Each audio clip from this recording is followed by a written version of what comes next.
Okay, so quick video about jacking a T6 bus. So first you need to find the jacking point. What you're looking for is this little depression on the sill. Same on any modern car. There'll be like a little triangle here or a depression to mark where to look. And you go underneath and there it is. So you can just put a piece of wood and then your jack, your traditional trolley jack underneath there, or you can use the scissor jack out the boot and then that just goes onto that edge there. And this little plastic that's sitting down a little bit, that's quite flexible and that's just going to flex out of the way when you start jacking, so don't worry about that.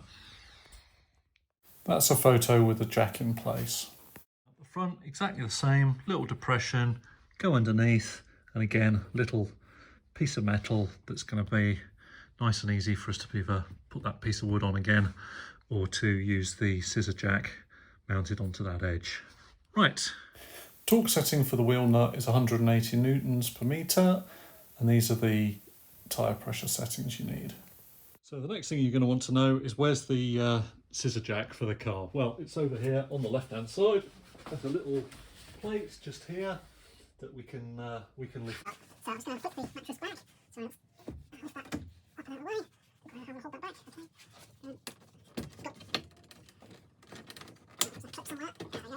So it's got Two little hinge points here, two clips here and here. So you've got to take the bottom, lift it up like that, and then slide it out. Okay. right, so in here we've got our warning triangle, first aid kit, and we've got the tow hitch, which So there's a nut on the top. Just unscrew that. eventually, it's a long thread.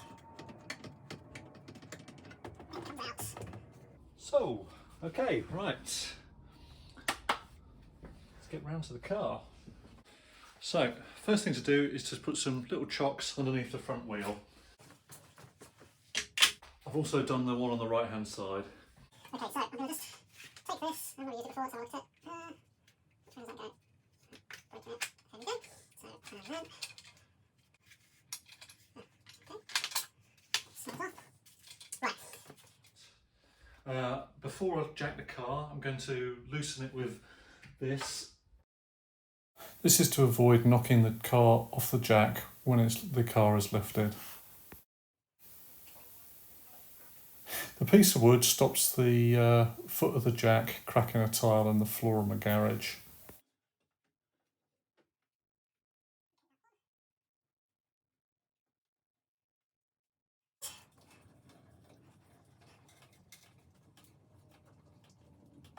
There you go. You can see that now roll in.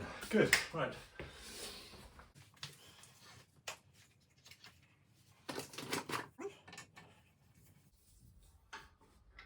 Always good just to use the tools you've got just to make sure they actually work.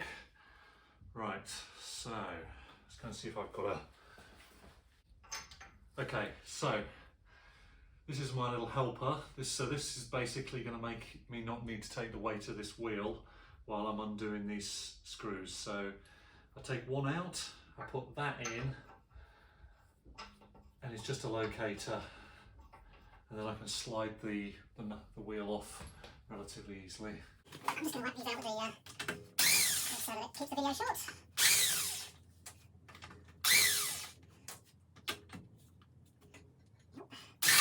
Okay, right, easy peasy. So just slide this out on that pin. Oh, it's still a heavy wheel.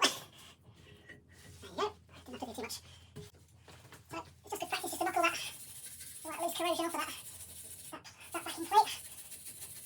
So this is the left front from last year. Going to put it on the rear to even out the wear. Got my pin. That's going to make nice and easy to centre the wheel. So bring it close.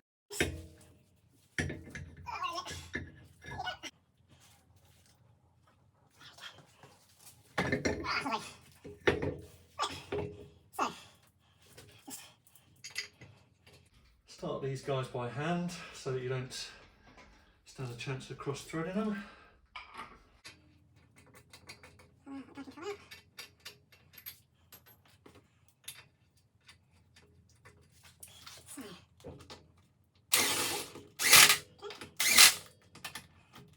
I'm not trying to get this tight, I'm just trying close these in. Okay. And now.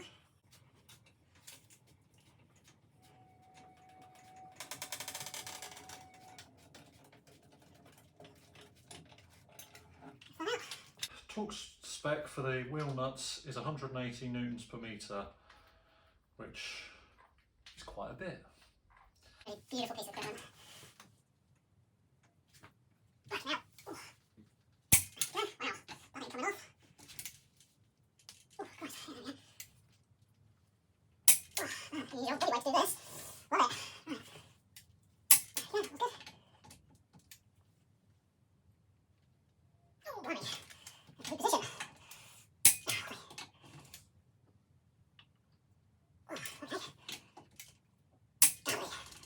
Right. Now it's going to go around them. Oh, there you are. Looking nice. That's right.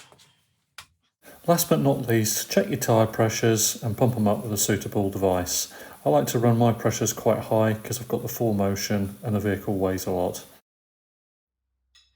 Just as a little extra, I wanted to test the other tools that are in the toolkit. There's a little ring puller that helps you pull off the hubcap, and also I wanted to check the wheel wrench that's in the toolkit if you could actually get the wheels nuts off the car, and you can if the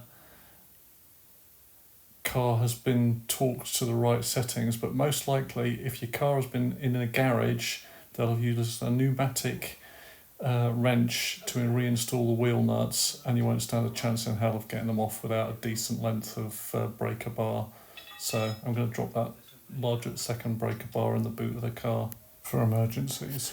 As an alternative, you could try standing on that short breaker bar to get a bit more weight to unlock the bolt. Although the socket on that bar didn't fit that brilliantly, and I'd probably rather not try that. Thanks for watching and good luck changing your wheels. Hope this all helps.